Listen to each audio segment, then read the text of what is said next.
ഇന്ന് ധന്യമീയോട്ട് ചിന്തിക്കുന്നത്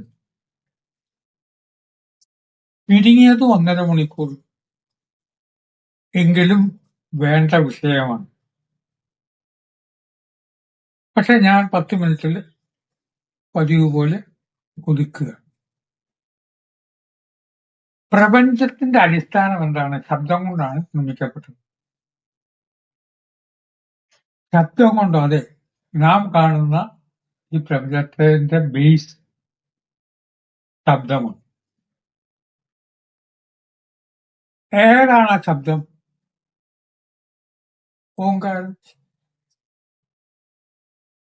ഇതേക്കുറിച്ച് വിവരമില്ലാത്തവര് പെട്ടെന്ന് നിഷേധിക്കട്ടോ, അയ്യോ അതൊക്കെ ശാസ്ത്രീയമാണ് എന്നൊക്കെ. എല്ലാ ശബ്ദവും കൂടി ചേർത്ത് വെച്ചാൽ ഉണ്ടാകുന്ന ശബ്ദമാണ് ഓങ്കാരം. UP സ്കൂളിൽ ഒഴിവു സമയം വലിയൊരു ഹാളാണ്.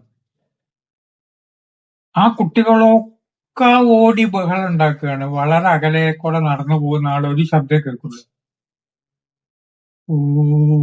നല്ലത്.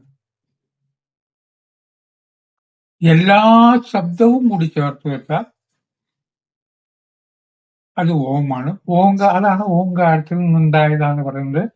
സംസ്കൃതത്തിൽ ഓം എന്ന് എഴുതിയ പോലെ ആണ് ആനയുടെ രൂപം, നമ്മുടെ ചെവിയുടെ ആകൃതി.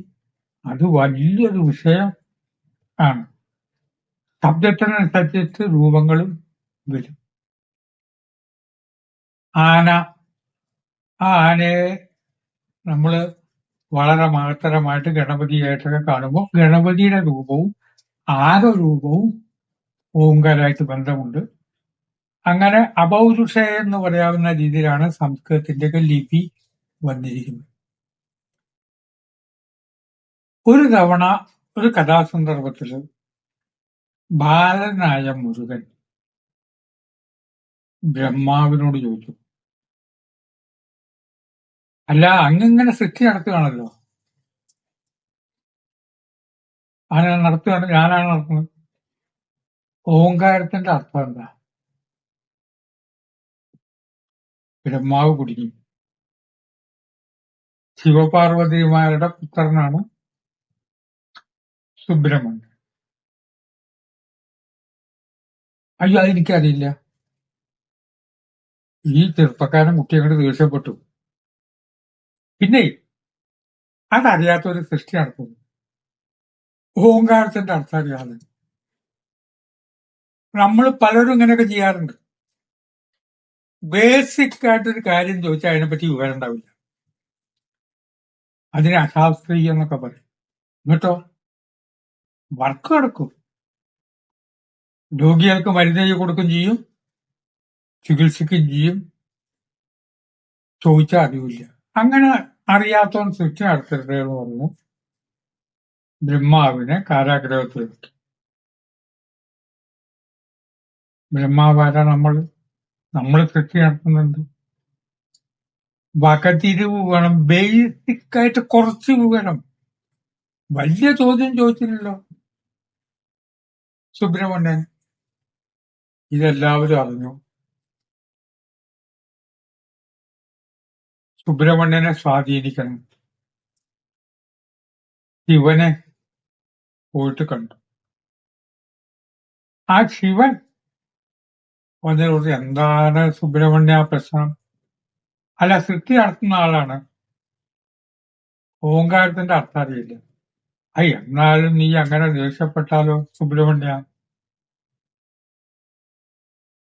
എന്നാ അച്ഛൻ പറ. ഇവന് പറയാൻ അറിയില്ല. അതിന് വളരെ ചിന്തിക്കേണ്ട ഒരു ഉപകഥയുണ്ട്. ഇവനറിയാത്ത വിഷയമുണ്ടോ? ഇത് മുഴുവൻ കേട്ടില്ലെങ്കിൽ നമ്മൾ വിചാരിക്കുന്നത് ഇതൊക്കെ ഓരോരോ പൊട്ടക്കഥ, എല്ലാം അറിയുന്നവനല്ലേ ശിവൻ. സംഭവം എന്താ വെച്ചാൽ ഭൃഗു മഹർഷി എന്നൊരു മഹർഷി, മഹാവിഷ്ണു ഉറങ്ങിക്കിടക്കുമ്പോ പോയിട്ട് ചവിട്ടിയ ആളാ. അപ്പൊ ആ മഹർഷിയെ വിളിക്കേണ്ട പേരെന്താ? എത്ര മഹാനാ. അദ്ദേഹത്തിന് എന്തെങ്കിലും ഒരു തടസ്സം ഉണ്ടാക്കിയ അദ്ദേഹം മനസ്സുകൊണ്ട് ശപിക്കും. നിങ്ങൾ ഓർമ്മിക്കേണ്ട ഒരു കാര്യം, പെട്ടെന്നൊന്ന് ഓർമ്മ പോകും. പിന്നെ ആരെങ്കിലും തട്ടിയിട്ടാലാണ് ഓർമ്മയിൽ വരുന്നത്. ശിവൻ അങ്ങനെ അദ്ദേഹത്തിന്റെ തപസ്സിന് ഭംഗം വെച്ച് എന്തോ കാര്യം ചെയ്തു. ഒരു ശാപമുണ്ട്. വളരെ വേണ്ടപ്പെട്ട ഒരു കാര്യം അങ്ങനെ മറക്കും. പിന്നെ ആരെങ്കിലും നമുക്കൊക്കെ സംഭവിക്കുന്നു. ഭൃഗു മഹർഷി നമ്മളെ ശപിക്കുന്നുണ്ട്. ആ മഹർഷിയുടെ അർത്ഥത്തിലല്ല.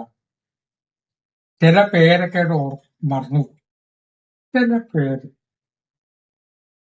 എന്റെ വളരെ വേണ്ടപ്പെട്ട ഒരു സുഹൃത്ത്, കേരളത്തിലെ പോപ്പുലർ ആയുള്ള ഒരു വ്യക്തി, കഴിഞ്ഞ ഒരു മാസമായിട്ട് അദ്ദേഹത്തിന്റെ പേര് ഞാൻ മറന്നു കിടക്കുന്നു.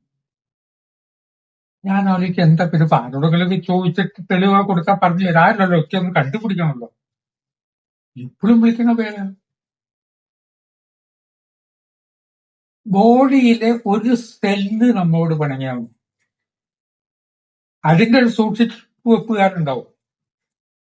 ആ സൂക്ഷിപ്പ് വെപ്പുകാരൻ എന്തെങ്കിലും ഗുരുത്തക്കേട് കാണിക്കും, മറവി രോഗം വരും. ഇതും ശാസ്ത്രമാണ്.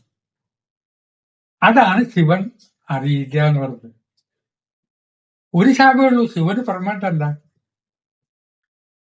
സുബ്രഹ്മണ്യൻ അങ്ങനെ എന്നാ പറഞ്ഞതാ മോനെ എന്ന് പറഞ്ഞിട്ട് മടിയിലിരുന്നിട്ട് അച്ഛന്റെ കാതിൽ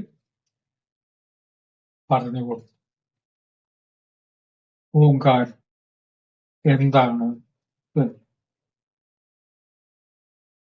അത് കഴിഞ്ഞിട്ട് കുട്ടി അച്ഛ മറ്റേ കാത് കൊണ്ട് കാണിക്കും, ഇടത്തെ കാത്. അതിന്റെയൊക്കെ മീനിങ് ആലോചിക്കുമ്പോ കണ്ണു നോക്കും. ഇടത്തെ കാതും ഇതും ഈ പറഞ്ഞ റിപ്പീറ്റ് ചെയ്യും. ഇടതുഭാഗത്താണ് അമ്മ പരാശക്തി. നമ്മുടെ മസ്തിഷ്കത്തിന്റെ ഇടതുഭാഗത്താണ് പരാശക്തിയുടെ. അച്ഛനോളം തന്നെ പ്രാധാന്യം ഉണ്ട്. ഒരു തവണ ഗുരുവായൂർ പോയപ്പോ അവിടെ ഉത്സവം. അപ്പൊ ഞാൻ ഇന്നിപ്പോ എന്താ ഉത്സവം? അത് വളരെ കേമമായ ഉത്സവമാണ്. എന്താണ്? ഇടത്തരികത്തുകാവിൽ ഭഗവതിയുടെ ഉത്സവം. ഗുരുവായൂർ നമ്മൾ തൊഴുമ്പോ ഇടത്ത് അരികത്ത് കാവ്. എത്ര വലിയൊരു മീനിങ് ആണ്. ആര് ഈ പേരൊക്കെ ആദ്യം വിളിച്ചു, എങ്ങനെ വന്നു? അരികിലാണ്, ഇടത്തുഭാഗത്താണ് പരാശക്തി.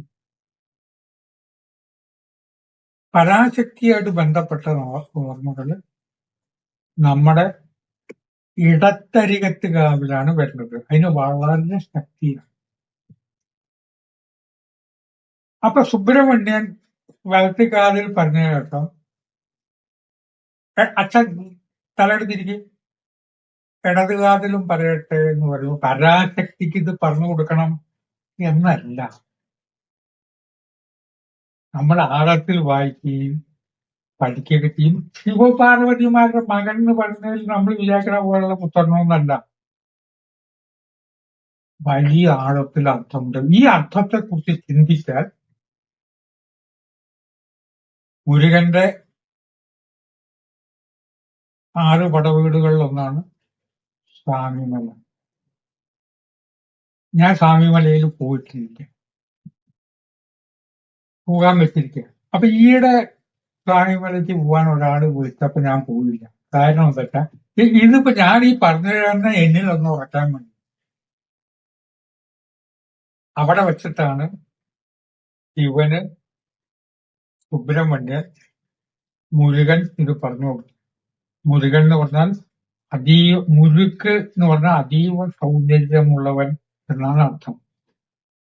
അത് മണിപൂരക ചക്രമാണ്, വളരെ ഭംഗിയാണ്. അതിൽ നിന്നാണ് മുരിങ്ങ എന്ന വാക്കുകൾ.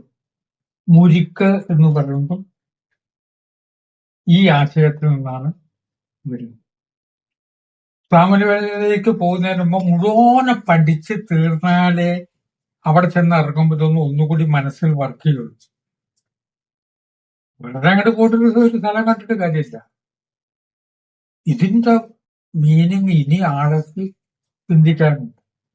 ധന്യമീ ജീവിതം കേൾക്കുന്ന ശ്രോതാക്കള്, ഞാൻ കുറച്ച് പറയുമ്പോഴേക്കും ബാക്കിയൊക്കെ അവർ തട്ടിയിട്ട് ചിന്തിച്ച് ഇങ്ങനെയാണ് അതിന്റെ മീനിങ് അല്ലേ എന്നൊക്കെ ആലോചിക്കുന്ന ധാരാളം മിത്രങ്ങൾ ഉണ്ടായതുകൊണ്ടാണ് പറയുന്നത്. ഇന്ന് ഞാൻ സ്വാമിമലയെ കുറിച്ചും അച്ഛൻ ഉപദേശം കൊടുത്തു മകൾ എന്ന് പറയുമ്പോൾ അതിന്റെ അർത്ഥതലങ്ങളും ഭൃഗുമഹർഷിയെ കുറിച്ചൊക്കെ ചിന്തിച്ച് വാക്കുകൾ സംഭരിക്കുന്നു.